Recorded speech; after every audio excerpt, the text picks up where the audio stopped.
Assalamualaikum warahmatullahi wabarakatuh dan selamat sejahtera. Kita berjumpa lagi dalam video yang seterusnya bagi bab 4 matematik pengguna percukaian. Tetapi kali ini dalam video ini kita akan mempelajari beza taksiran cukai bersama dan juga taksiran cukai berasingan. Okey, kita perlu kenali dahulu. Okey, apa yang dimaksudkan dengan taksiran cukai bersama? Taksiran cukai bersama ni sebenarnya bagi suami dan isteri. Okey, pendapatan suami, okey, kita yang dikeluarkan oleh suami ataupun isteri lah sebenarnya, okay? Pendapatan suami dan pendapatan isteri ni dijumlahkan untuk mendapatkan taksiran cukai bersama. Okey, manakala taksiran cukai berasingan ini maksudnya setiap masing-masing lah dia akan buat tuntutan taksiran pengiraannya. Maksudnya suami punya pendapatan akan dikenakan taksirannya sendiri, isteri punya pendapatan akan dikenakan taksiran yang berasingan. Okey, ada syarat bagi membuat taksiran cukai bersama. Okey, antara syarat-syaratnya, yang pertama, suami dan isteri tinggal bersama. Okey, alamat rumah itulah kena sama. Okey, syarat yang kedua, mempunyai jumlah pendapatan lah daripada kedua-dua suami dan isteri. Maksudnya kalau suami tak contohlah isteri tak bekerja, suami je bekerja, tak perlulah buat taksiran cukai bersama ni. Dia nak totalkan tu balik kepada dia sahaja kan. So ni kena dua-dua bekerja lah ya.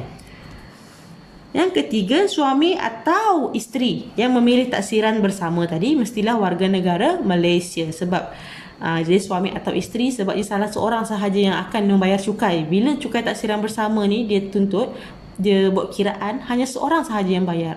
Okey, kalau suami yang buat taksiran ni, isteri tak payah bayar. Okey, maksudnya suami sahaja.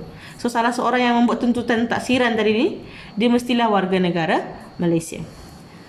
Okey, yang keempat, hanya boleh dibuat dengan seorang isteri sahaja. So jika dia mempunyai lebih daripada seorang isteri, 2 atau 3 ke 4 isteri, dia hanya boleh buat cukai taksiran bersama dengan salah seorang isteri tadi yang dia tinggal bersama tadilah. Okey, so yang lain tu, isteri yang lain tu kena buat cukai berasingan. Okey, tetapi tidak semestinya jimat bila buat cukai taksiran bersama. Perlu dibuat pengiraan dan dibandingkan mana bayarannya lebih jimat. Okey, sebab sekiranya kalau kedua-dua suami dan isteri ada pendapatan yang berasingan, taksiran cukai bersama ni boleh menyebabkan jumlah pelepasan jadi kurang kerana ada had yang ditetapkan bagi setiap kategori, kan? Sebelum ni kamu dah tahu tuntutan bagi insurans perubatan had 3,000. Jadi walaupun ni suami tadi ni buat bersama tuntutan dia, suami tuntut 3,000, isteri tuntut 3,000, total 6,000 kan, tapi limit 3,000. So hanya boleh 3,000 sahaja. Dia ada had-had yang tertentu. Okey? So kita akan teruskan seterusnya macam mana kita nak buat pengiraan dan perbandingan ini. Okey, ini adalah contoh yang cikgu dapatkan daripada buku teks lah. Minta maaf lah tulisan sangat. Okey, pada tahun 2020, Encik Rajan dan isterinya mendapat gaji tahunan sebanyak RM53,000 dan RM57,000. Allah, terbang pen. Aneh betul terbang pen. Maaf. Okey, so RM53,000 dan RM57,000 pendapatan masing-masing ya. Okey, mereka masing-masing mendermakan RM500. Maksudnya Encik Rajan derma 500, isteri pun derma 500 kepada barang kebajikan yang diluluskan oleh kerajaan pada tahun tersebut. Berikut ialah pelepasan yang hendak dituntut oleh Encik Rajan dan isterinya. Okey, masing-masing buat tuntutan lah. Okey, kita lihat antara tuntutan yang dibuat. Okey, pelepasan individu Encik Rajan dan isteri RM9,000 masing-masing. Okey, untuk gaya hidup dia ada had sebanyak RM2,500 sahaja. Okey, Encik Rajan tuntut RM2,500, isteri tuntut RM2,700. Okey, ni lebih had. Okey, insurans hayat had RM7,000 Okey, ni 5830, RM6,000. Kalau kita totalkan dah lebih RM7,000. So maksimum kalau bersama hanya boleh tuntut RM7,000. Macam ni pun sama. Kalau kita gabung lebih dah RM2,500. So hanya maksimum RM2,500 kalau tuntutan bersama. Okey, insurans perubatan had RM3,000. Okey, ni boleh claim sampai RM3,000. Kalau dia claim bersama, dia dapatlah RM3,000. Kalau masing-masing individu, masing-masing dapat RM2,570, RM2,650. Nanti kita akan buat pengiraan ya. Okey, soalannya soalan dia yang di bawah ni ya. Hitung jumlah cukai pendapatan bagi Encik Rajan dan isterinya dengan menggunakan cara taksiran cukai bersama dan taksiran cukai berasingan. Dia minta kita buat dua-dua pengiraan. Lepas tu yang B, antara taksiran cukai bersama, okey, antara yang bersama dan cukai berasingan tadi, yang manakah lebih sesuai digunakan oleh Encik Rajan dan isterinya? Jelaskan jawapan anda. So kita kena buat pengiraan yang mana lebih jimat lah untuk dia bayar. Okey. Okey, untuk penyelesaiannya kita memerlukan jadual lah. Kita perlukan jadual. Okey, dalam jadual ni kita ada kolom lajur perkara. Selalunya soalan akan sediakan lah ya. Akan ada dah list jumlah pendapatan, jumlah pengecualian, derma ke kan. Okey, pelepasan yang dia tuntut apa, individu, gaya hidup, semua dah tulis. Dia akan listkan semualah. Kalau dia tak listkan kita kena tulis sendiri lah. Tapi kebanyakannya hanya merujuk kepada jadual ni sahaja. Ya, maklumat soalan, maaf. Okey, so sini kita guna jadual. Di sini kita ada satu kolom taksiran cukai bersama. Bila kita gabungkan suami dan isteri, sebelah sini kita ada cukai yang berasingan. Okay, kita lihat satu persatu dan kita isikan ya. So, untuk jumlah pendapatan suami dan isteri, kedua-dua mereka masing-masing 53,000 dan 57,000. So, kalau kita totalkan 53,000 dan 57,000, total dia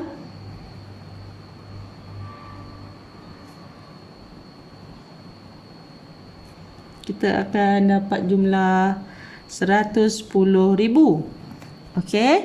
Encik Rajan dia sini individu 53,000. Yang isteri 57,000. Okay, kita isikan saja. Okey, jumlah pengecualian. Kalau gabung dua-dua suami isteri masing-masing 500 kan? Gabung jadi RM1,000 lah derma tadi. Tapi bila dia masing-masing RM500, RM500. Okey. Next, pelepasan. Yang hijau ni kita tak ada apa-apa nak isi. Ni, bahagian sini. Untuk individu, pelepasan cukai individu. Okey, pelepasan cukai individu masing-masing menuntut RM9,000 kan? Okey. Had dia memang RM9,000 lah kalau individu. So, bila gabung pun masih juga hanya dapat RM9,000 lah had dia. Untuk yang ini, kalau individu pun dia dapat RM9,000. Yang isteri pun dapat RM9,000. Apa cikgu masukkan tadi ni, had tuntutan untuk individu ni adalah RM9,000. Bila untuk taksiran cukai bersama, kita gabungkan tuntutan mereka ni RM18,000. Lebih had kan? So kita ambil nilai maksimum teruslah RM9,000. Bila tuntut masing-masing, dua-dua asing-asing dapat RM9,000 had tadi. Okey, untuk gaya hidup had RM2,500. So dia menuntut untuk had ini gaya hidup RM2,500, isteri RM2,700. Tapi had hanya RM2,500. Tuntutan bersama had dia RM2,500. Bila dia cukai berasingan pun RM2,500. Yang isteri pun RM2,500 sahaja walaupun dia menuntut RM2,700 sebab had dia RM2,500. Okey, next kita tengok kepada insurans hayat. Insurans hayat yang dituntut had adalah RM7,000. Okey, bila awak jumlahkan untuk tuntutan yang bersama lebih RM7,000, kita ambil terus nilai maksimum RM7,000. Tetapi bila yang masing-masing, okey, suami tadi dia tuntut 5,830, tak sampai pun RM7,000, tapi kita akan ambil nilai yang dituntut lah. Kalau tak sampai RM7,000 tak boleh dapat RM7,000 lah, kena ikut apa yang dia bagi ni. Okey. Yang isteri pula tadi RM6,000. RM6,000 Okey. Okey, next kita isi untuk insurans perubatan. Had tuntutan adalah RM3,000. Okey. Masing-masing 2650, 2570. 2650, 2570. Bila kita jumlahkan nilai ini, okey, lebih daripada RM3,000, maka automatik hanya dapat had RM3,000 untuk insurans perubatan bila tuntutan bersama. Okey, sekarang kita kena kirakan pendapatan bercukai. Okey, macam mana kira pendapatan bercukai? Jumlah pendapatan, tolak pengecualian, tolaklah semua pelepasan cukai ni. Okey, 110,000 tolak 1,000, tolak 9,000, tolak 2,500, tolak semua ni. Maka pendapatan bercukai bila taksiran cukai bersama adalah sebanyak RM87,500. Okay, kita kira bila cukai berasingan pula. Bila cukai berasingan 53,000 tolak 500, tolaklah semua ni. So pendapatan bercukai Encik Raja adalah RM32,520. Untuk isteri pula, jumlah pendapatan tolak pengecualian derma, tolak pelepasan RM36,430. Okey. Kita up sikit lagi.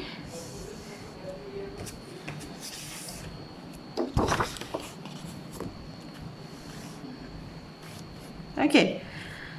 Next, kita kena semak pendapatan bercukai ini berada di banjaran yang mana? Okey, bila dia pendapatan bercukai bersama 87,500. 87,500 berada di banjaran sini. Okey. 70,000 pertama, cukai dasar dia 4,600. Untuk baki berikutnya 21%. Okey. So, cukai dasar 4,600. Okey, untuk baki kita kena kira lah. Untuk baki daripada 87,500 awak kena tolak dengan 70,000 yang pertama. Tinggal RM 70,000. So, baki dia adalah 17,500. Daripada 17,500 kita kena darabkan dengan 21%, maka RM3,675. Okey, sekarang kita lihat bila suami ni 32,520 pada banjaran yang sini. Ni. Okey, 20,000 pertama, cukai dasar 150, yang berikutnya 3%. So cukai dasar 150. Kalau yang isteri 36,000, banjaran sini. Cukai dasar 600, terusnya 8%. Kita isilah 600, 8%. Okey, kita kira ya. So cukai atas baki bagi Encik Rajan, kita kena kira 32,520 tolak 20,000 pertama. So dapatlah 12,520. Daripada 12,520 kita kena darabkan 3%, iaitu RM375.60. Untuk isteri pula kita kira dulu baki. Mula-mula kita 36,430 tolak dengan 35,000. So berbaki 1,430. Okey, daripada baki 1,430 didarabkan dengan 8%, RM114.40. Okey. Kita isi satu-satu ruangan jadual tu kan, tak susah pun. Okey, sekarang kita cek adakah dia layak mendapat sebarang rebat cukai bila pendapatan bersama. Bila gabung pendapatan bersama lebih 35,000 87,000. So tiada sebarang rebat diperoleh lah. Zakat pun tak ada bayar. Bila suami sahaja 32,520 kurang daripada 35,000 ringgit. So dia dapatlah rebat sebanyak RM400 bagi pendapatan bercukai kurang 35,000. Tapi yang isteri lebih 35,000. So dia pun tak dapat sebarang pengecualian rebat. Okey, tak ada rebat. Okey, next kita kira lah berapa sebenarnya cukai yang dia perlu bayar. Time ni lah kita akan buat perbandingan. So cukai yang dia perlu bayar adalah cukai dasar tambah cukai atas baki 4,600. Ni yang untuk taksiran bersama tambah 3,675, tak ada rebat. So dia kena bayar RM8,275 jika dia membuat tuntutan taksiran cukai bersama. Jika dia buat berasingan, cukai dasar 150 untuk Encik Rajan, tambah baki berikutnya RM375.60, tolak rebat RM400. So dia hanya perlu membayar RM125.60. Wow, jimat, tak ada ribu-ribu. Okey, kita tengok isteri dia pula. Cukai dasar 600 tambah baki berikutnya RM114.40. Tidak ada sebarang rebat. So isteri dia kena bayar RM714.40. So kalau kita jumlahkan 125.60 sen, RM714.40, diorang hanya perlu bayar RM840. Nampak tak perbezaan di situ? Bila dia buat taksiran bersama, ribu-riban Bila dia buat masing-masing, sikit total dia. So ada masanya lebih jimat buat berasingan lah, kebanyakan masanya lah. Okey, so soalan seterusnya dia tanya antara taksiran cukai bersama dan taksiran cukai berasingan, yang manakah lebih sesuai? Okey, so penjelasannya di sini.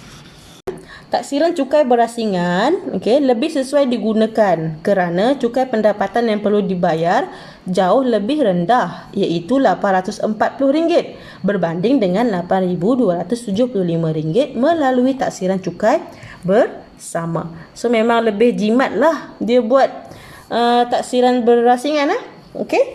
Walaupun ada tips kat sini, walaupun taksiran dibuat bersama, had tuntutan pelepasan tetap dikira sekali sahaja. Ini yang cikgu tunjukkan tadi tu. Macam ni kan. Contoh, cikgu jelaskan semula lah. Had pelepasan sekali sahaja, maksudnya macam ni lah senang cerita. Kalau awak tengok sini, had 2,500. Tengok salah seorang ni, ada tak hampa 2,500? Ambil terus sekali je. Salah seorang tu je, sebab yang lain takkan pandang dah. Itu maksud dia. Macam ni 7,000. Kalau macam ni kita boleh totalkan lah. Sekali je, dia takkan buat dua kali. Dia takkan buat yang ini 6,000. Yang ini had 7,000 kan. So ni masih boleh, ni masih boleh. Tak, dia kena gabungan tu dikirakan sekali. Tu maksud dia. Hanya taksiran ni, pengecualian ni hanya sekali sahaja.